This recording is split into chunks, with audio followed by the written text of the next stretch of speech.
So LSU beats Florida, huh? 20-10. Game felt weird to me. Did you watch this whole game? I even asked my LSU brethren. I know you watched it. How'd you feel about the game?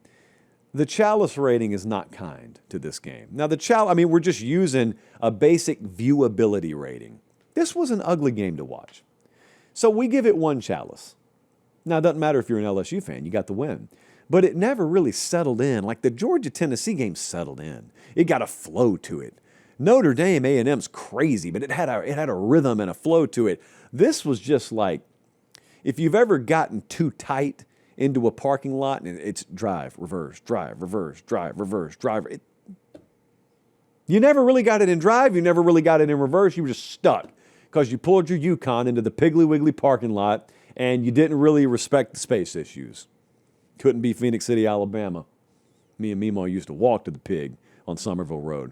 So, look, when the opponent is losing a game, don't interrupt them. I credit LSU more than anything last night for just not interrupting Florida as they were in the process of historically handing over a game. The easiest padlock stat of the week, 5-1. That is how decisively LSU won the turnover battle in this game. And they lost Whit Weeks on the opening drive for a targeting foul again, you can complain about it or you can work to elect me as commissioner of this sport. Because on day one, as college football commissioner, I will address the egregious nature of targeting in this sport. I'm not doing away with targeting, but the fact that we don't have flagrant 1, flagrant 2 type tiered foul systems for targeting in this sport is insane. We're just throwing guys out of games for playing hard. There's not an ounce of malicious intent in how Whit Weeks hit that dude. He's just playing. And all of a sudden, he's out of a game. Why? I don't know. We're scared we're going to get sued. Yeah. Well, maybe think before you write the rules so that in the future, your best explanation is, well, we already wrote the rules. We can't be perceived as going backwards on them. Pathetic. Drugs. Pathetic. It was not the prettiest night. However, the D showed up. Immunity. And as long as you got Blake Baker down there, you got a shot. Blake Baker, an American hero. He now has LSU bordering on the top 10 in points per game in the country. And believe me, even that's an anomaly. There aren't 11 defenses better than LSU in the country right now. They just happen to have played a couple of decent teams. So LSU's playing lights out. But you know what I kept thinking about last night and this morning and this afternoon? As I was thinking about how do I discuss Florida? You could do the Napier hot seat stuff. We'll have plenty of time for that. But you remember a couple of weeks ago, it's going to be weird that I bring this game up. You remember when Arizona State played Mississippi State? I think it was last week, 2 weeks ago. And Arizona State was down 17-3 on the road. And Sam Leavitt had been terrible in the first half. And Kenny Dillingham and Marcus Arroyo and that offensive staff, they got together and they said, all right, we're 2 scores down. We need to come from behind, but our quarterback ain't feeling it. So we're not going to throw the ball. And sure enough, 32 of their next 39 plays were running plays. And you know what they did? They took the lead. Now, they ended up losing the game, but they came all the way back and they took the lead, playing to the strengths of what they were capable of that afternoon. I mention that because Florida did none of this last night. I thought it was one of their worst efforts offensively because they looked at a quarterback that quite clearly didn't have it, and they still had him throw the ball 49 times. He threw the ball 25 times in the second half. 3 picks in the second half. Egregious, like inexcusable picks. Defense is playing lights out for Florida. I mean, their defense has played its tail off. It has given up, you know what, I'll talk more about it in a second, but just that offensive line and that running back stable should be such that if that defense is playing the way it is, you ought to be comfortable that you can run your way back into a game. And they, for whatever reason, not after 1, not after 2, not after 3, not after 4, but after 5 picks, they're still having DJ throw the ball. And he clearly is not seeing the field. He's seeing 10 defenders out there, and Baker's allowed to play with 11. It was an ugly night. We'll get back to the video 1 second. Do me one quick favor. Look down. Make sure you're subscribed. Most of you are. If you're not, please do so. It's the way we keep the channel free, we keep the videos coming, and we get to do college football year-round as God intended. All right, as promised, back to the video. Now, Brian Kelly afterwards had some stuff to say. So, I got to be real with you. A lot of people have had a lot to say about Brian Kelly. I'm going to play you the soundbite in a second. Brian Kelly does not have a great offense right now. He knows that. The media down there knows that. Now, there are two different ways to look at and listen to what I'm about to play.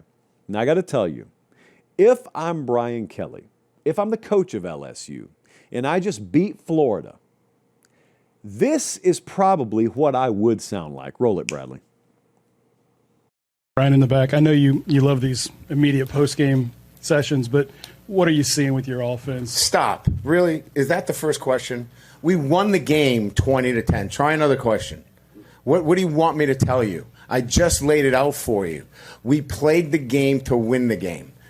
We played the game to win the game. All right. How about third down then? What is going on with third down? It's one game. Last game, we were great on third down. You're looking at this from the wrong perspective. LSU won the football game. Won the game. I don't know what you want from me. What do you want? You want us to win 70-0 against Florida to keep you happy? No, I think people want to know why you can't run the ball, quite honestly. We can run the ball. Did you see the last play of the game? That's all you need. You just need one. There's ridiculous questions. And I'm getting tired of it. That football team just worked their tail off to get an SEC win, and you want to know what's wrong.